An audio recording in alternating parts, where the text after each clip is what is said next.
The first call came at 3:33 a.m. I was half asleep, swaddled in blankets, and the dull hum of my fan was the only sound in my apartment. When my phone vibrated violently on the nightstand, I groaned and turned over, annoyed and groggy. The screen was blinding in the dark, but I saw the words clearly. Unknown caller, no number. Just unknown. I let it ring out. Whoever it was, they could wait until morning. But it didn't stop. It rang again. Unknown caller, again and again. For calls, then silence. I rolled over and tried to sleep again. I figured it was a spammer, or maybe someone drunk dialing from a blocked number. But then, after the fifth call, a voicemail notification popped up. That's when I sat up. Who leaves a voicemail from an unknown number at 3:33 a.m.? Curiosity 1. I tapped play. There was nothing at first, just silence. Then, a soft, crackling breath. Static. And then, a whisper. Not just any whisper. A voice I recognized. Jake. Are you awake? I froze. No one calls me Jake anymore. Everyone calls me Jacob work friends, even my mom. But only one person ever called me Jake in that exact, soft, amused tone. Sarah. She died 2 years ago. I felt a chill run down my back. I was suddenly wide awake. My hands trembled slightly as I replayed the voicemail. Maybe it was a coincidence. Maybe someone had found an old recording, or it was just a weird mix of sounds that tricked my half-awake brain. But on the second listen, there was no mistaking it. Her voice was clearer. The static seemed to part. Just enough. Jake, don't let it ring again, please. It's almost too late. Then silence. The next morning, I barely said a word at work. I'm not a superstitious person. I don't believe in ghosts, psychics, or anything like that. I'm a data analyst. I need evidence, patterns, logic. But I couldn't let go of that voice. That feeling in my gut that said, this wasn't a prank. After lunch, I stepped outside and called my phone provider. Hey, I said casually, I had a weird call last night. Can you check where it came from? The customer service rep was polite but useless. There's no record of that number, she said. If it says unknown, it usually means it was hidden, spoofed, or didn't pass through a regular cell tower. What about the voicemail? I asked. Sometimes spoofed calls leave corrupted voicemails. Could just be audio glitches. I've heard of people getting voicemails with TV static or half sentences before. I thanked her, hung up, and stared at my phone. For a while, spoofed or not, how the hell would a spam caller mimic Sarah's voice? That night, I couldn't sleep. I kept checking my phone every 5 minutes. Midnight came. 1 a.m., nothing. But at exactly 3:33 a.m., it rang again. Unknown caller, I hesitated. It rang 5 times. I didn't pick up. Again, a voicemail. This time, I didn't wait. I hit play immediately. Jake. She whispered again, and I could hear the strain in her voice. You have to pick up. You have to help me. I bolted upright. My heart was racing. There was more in the background. Scraping sounds, echoes, like she was in a tunnel or a metal box. Her voice shook. It's cold here. So cold. They're watching me. It's watching me. The message cut off with a sharp, screeching noise. I sat in silence for a long time. The next day, I didn't go to work. I called in sick and went straight to my childhood home, where my mom kept old recordings and videos. I found a video from senior year, Sarah's birthday. We were all crowded around a cake, laughing. She looked so happy. Then she turned to the camera and said, "Smile, Jake. Stop being weird." I closed my eyes. Same voice, same tone. There was no doubt. Someone or something was using Sarah's voice to reach out to me. That night, I tried something different. At 3:32 a.m., I placed the phone on my desk, camera facing out, and started recording a video using a third-party app that ran in the background. I sat on the couch and waited. 3:33 a.m. Ringing, I didn't move. The call went to voicemail. I gave it a minute, then stopped the recording. When I opened the footage to check it, my blood ran cold. The video was normal until the phone started ringing. Then the screen flickered. For a split second, the camera showed a face. Not mine, not Sarah's. A pale, distorted face reflected on the phone screen, as if someone was staring back from inside the device. Eyes wide, mouth open, but not screaming, smiling. It was only a frame or two, but I saw it. I know I saw it. The next few days blurred. I stopped sleeping. I stopped eating. The calls continued. Every night at 3:33 a.m., each voicemail got longer, more desperate, more terrifying. One night she said, "He's coming for you." Next, "That's why you can hear me. You're close now." Who was he? What did she mean by close? I didn't know. But I started noticing strange things. My phone battery never died, even after being on all night. My camera roll kept duplicating photos, images I'd never taken. And one morning, my alarm didn't go off. When I checked the phone, the clock read 3:33 a.m., even though the sun was up. It wouldn't change until I powered the phone off completely. But the worst part, the part that finally broke me, happened on the fifth night. This time, the voicemail was different. No static, no background sounds, just Sarah. Crying, "Jake," she sobbed. "I didn't fall. I didn't overdose. He pushed me. He's still here. He uses the calls to trap us, and now he wants you." Then, in a whisper so soft I barely heard it, "You answered, didn't you?" I hadn't, but I wanted to, and I was afraid. The longer I waited, the harder it would be to resist. The following day, I smashed the phone. I took it outside, grabbed a hammer, and brought it down until glass shards sprayed into the grass. I thought it would give me peace, that destroying the device would cut the line between me and whatever had attached itself to me. But that night, at 3:33 a.m., the landline rang. I haven't used the landline in years. I only keep it because my apartment complex insists it's needed for the intercom. No one has the number. It's not even my mom. But it rang, slow, loud, echoing through the dark. I stood frozen in the hallway, staring at it like it was a venomous snake coiled on my table. Then it rang again. I picked up. I don't know why. Maybe I wanted it to stop. Maybe I wanted answers. "Hello?" Nothing. Then a sound like someone exhaling near the receiver. Then, "Jake." My stomach clenched. Her voice was quieter this time. "Broken, you destroyed it," she said. "It's still coming. The phone didn't matter.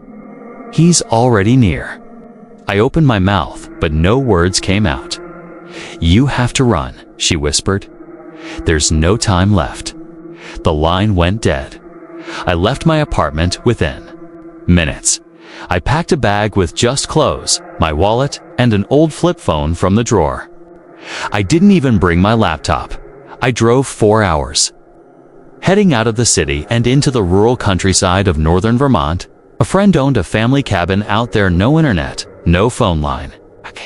It was the only place I could think of. When I arrived, it was quiet. It's peaceful even. I felt a brief flicker of hope that maybe it was over.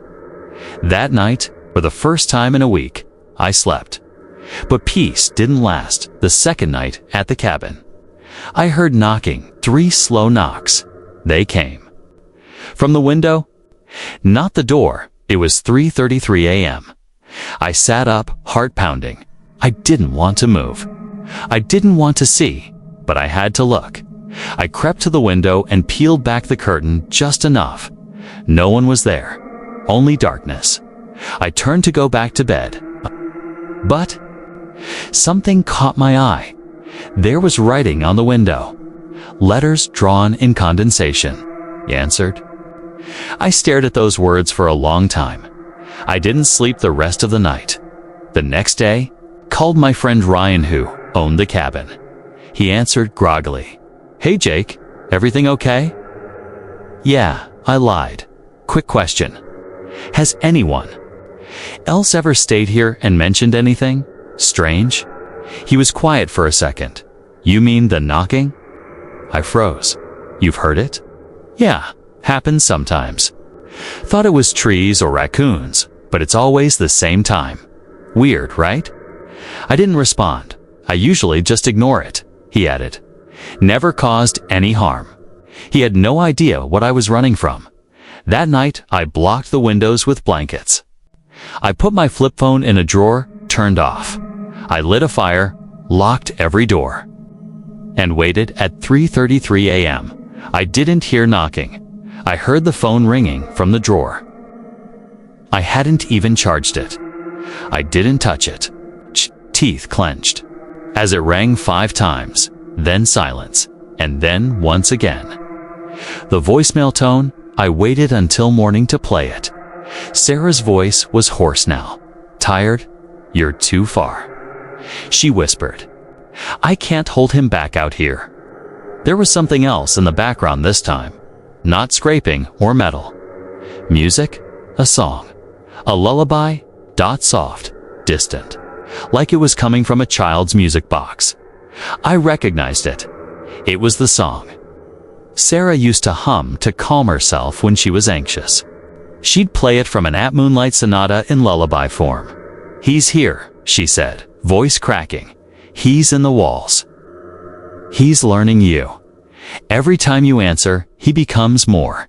Then the voicemail cut. I didn't cry. I didn't scream. I just sat in that cold cabin, watching the fire slowly burn out. I knew then, running wouldn't save me. He was tethered now, attached. Every call I let through brought him closer. Every second I listened to her voice. Fed him, and worse, Sarah wasn't the one calling anymore. Not fully. He was using her voice, warping it, pretending. That night, I did something I swore I'd never do again. I called her number. It was disconnected. Of course it was, but I left a voicemail. Anyway, I don't know if this is really you, I said. But if any part of you can still hear me, tell me what to do. Tell me how to stop him. No answer came. But that night, I dreamed of her. She was standing at the foot of my bed. Not ghostly, not evil, just Sarah. She looked exhausted. She didn't speak. She pointed, and in her hand was a phone. Shattered, burnt, melted.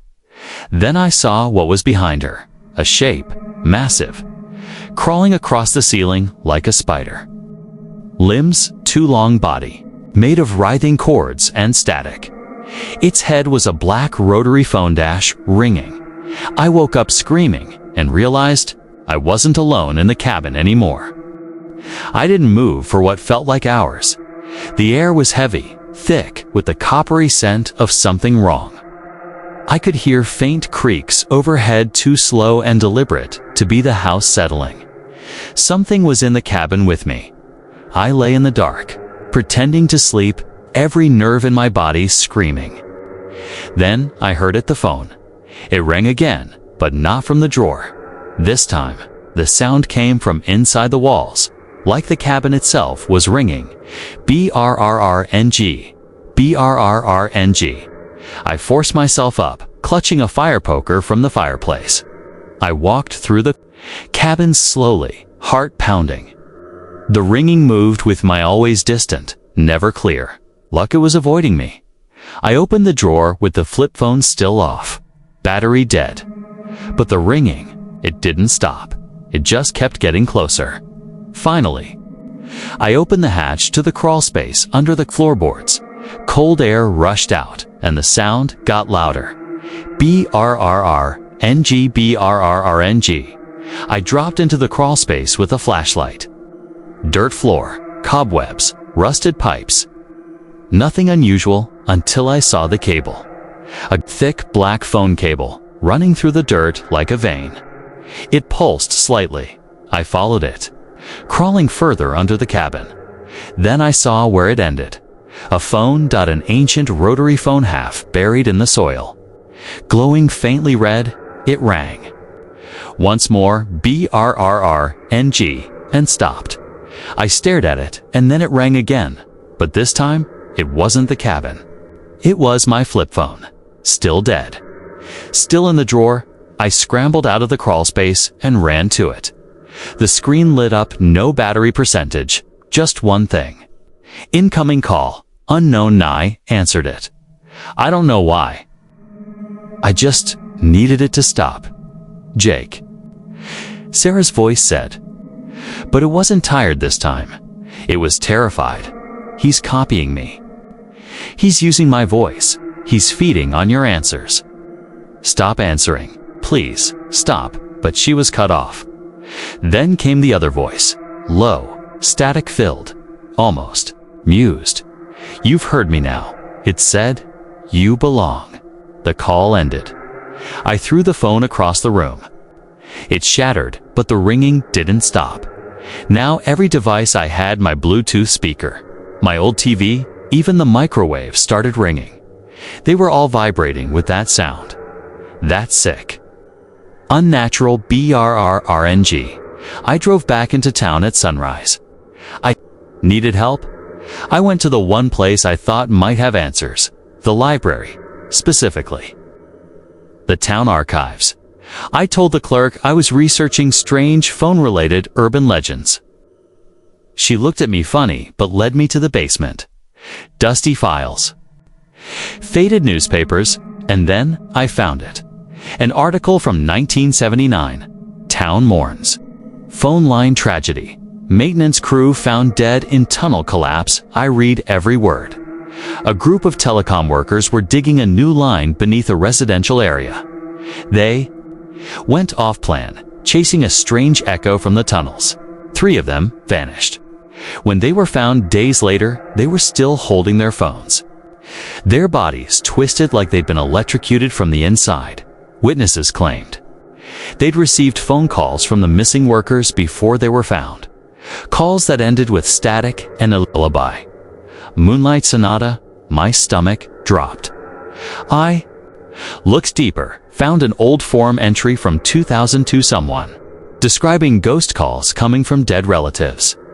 A few commenters called it the voice line. One user warned, once you hear them, you're part of the network.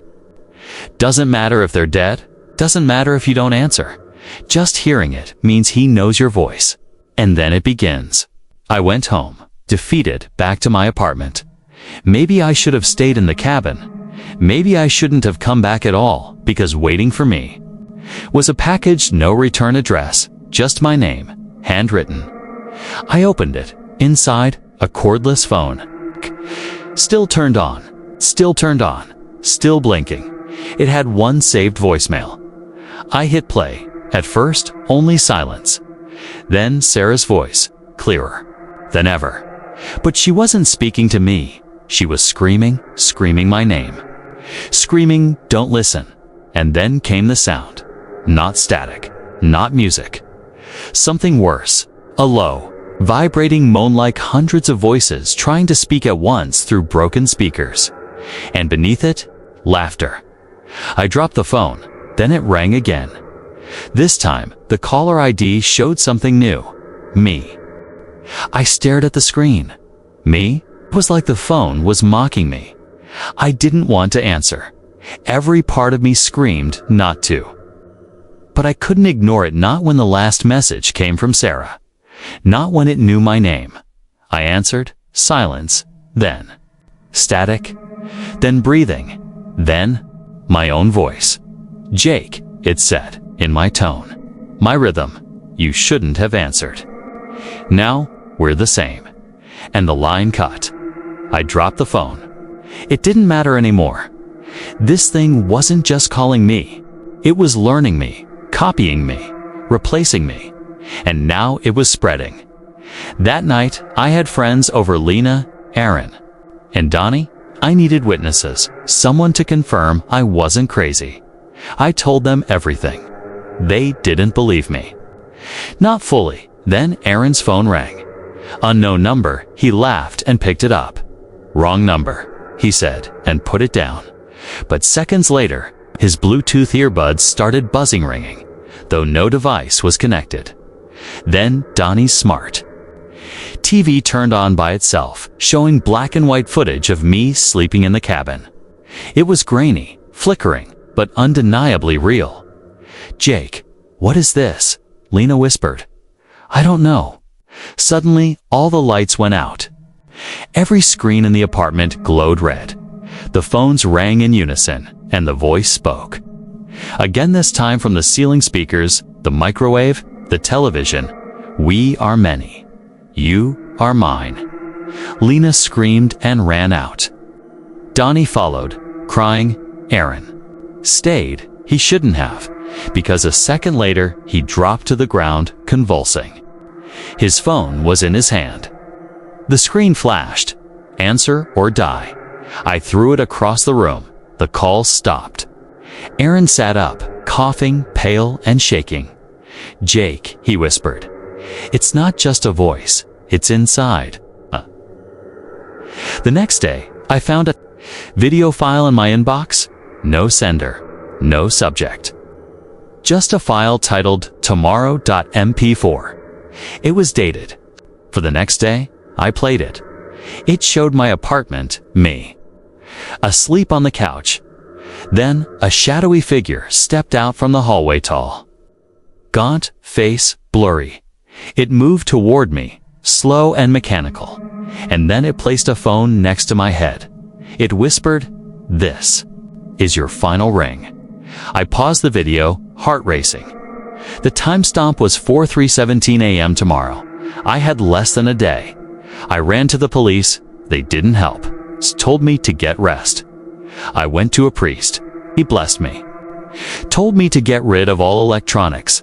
I smashed every phone, tablet, speaker, camera, anything that could ring. That night, I stayed up with a baseball bat. 3:17 a.m. Nothing. Silence. I laughed to myself. Maybe I'd beaten it. Then I saw the light. It was coming from my bathroom mirror. A faint glow. I crept closer. The mirror pulsed red. My reflection was gone. Instead, I saw a dim room, dusty, gray, with wires hanging from the ceiling, done in the center. A rotary phone. It started to ring. Then the reflection changed again. I saw myself, lying dead in the bathtub, eyes wide. Phone in hand. I blinked. My real reflection returned. My phone and old backup. I forgot, in a drawer, vibrated violently. Unknown number.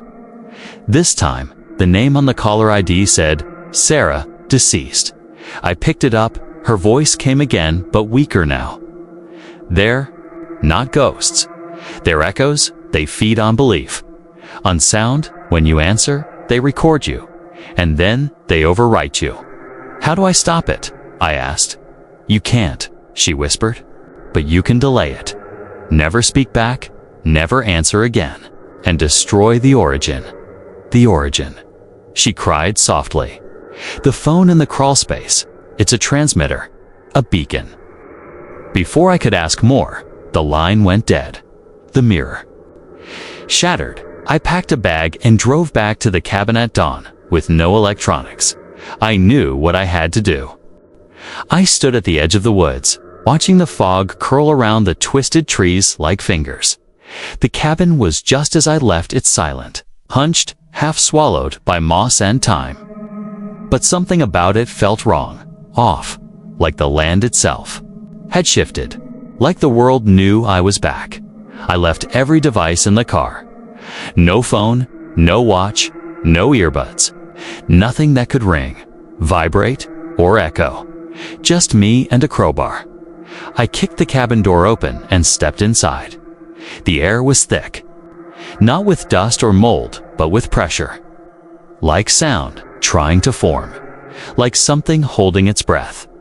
I walked to the closet where I had first found the crawl space. The door creaked.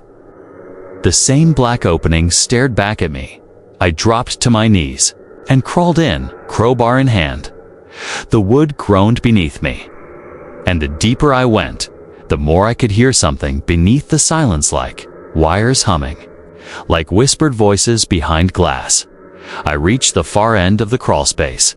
There it was, the phone. Old rotary, stained. Nestled in a small wooden alcove, surrounded by tiny speakers and blinking red lights. It was wired into the wall with cords that didn't look like they belonged to any phone company. It was glowing faintly, softly pulsing like a heartbeat. I raised the crowbar, it rang. I froze. Then it spoke, without being answered. Jacob Willard. You have accepted all terms and conditions. I gritted my teeth and swung. The crowbar smashed into the base of the phone, sending shards flying. Sparks burst from the wall. I hit it again and again until the thing was in pieces, wires fraying, lights flickering out, a low whine fading to silence. Then the floor cracked beneath me. I dropped into darkness. When I hit the ground, I was in a room underground, lined with shelves, phones, hundreds of them, maybe thousands. Every kind, rotary, cordless, smartphones, even satellite phones, all disconnected, all unpowered. But I could feel them. They were waiting. And in the center of the room stood a man, no, a thing. He looked like me, identical, but pale eyes, blank smile, frozen. You left the line open, he said. In my voice, you spoke. You answered. Now, you're the echo. I backed away. You're not real. Tilted his head.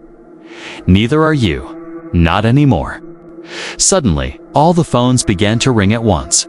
Deafening. Painful. I screamed, clutching my ears, blood pouring from my nose. But then, one by one, they went silent. Smoke curled from their receivers. The room began to collapse. I crawled out bloodied, burned, gasping through a vent that led outside. I ran. I didn't stop until I reached the highway, where a passing truck picked me up. The cabin burned behind me. I never went back. It took weeks before I could sleep again. But the calls stopped. For a while then, a package arrived on my doorstep. No return address inside. A burner phone, it was already on, and it rang. Caller ID, May didn't answer. I threw it in the river now. I don't use phones. I don't have social media. No smart tech, nothing that listens. Because once you hear their voice, once you speak back, they don't forget you. They keep calling, and one day, you might forget an answer. Again, when that happens, you'll stop being you. You'll just be a voice on the other end of someone else's call, a whisper from the dead, and the phone will never stop ringing. Thanks for watching. Hoped you liked it. If you watched till the end, please comment "end" so that we could understand you were with us till the end. As well as, please let us know, where are you watching from? Before leaving, please hit the subscribe button, comment your thought, and share with your nearest and dearest one. See you in the next one. Until to the next one, stay happy. Goodbye.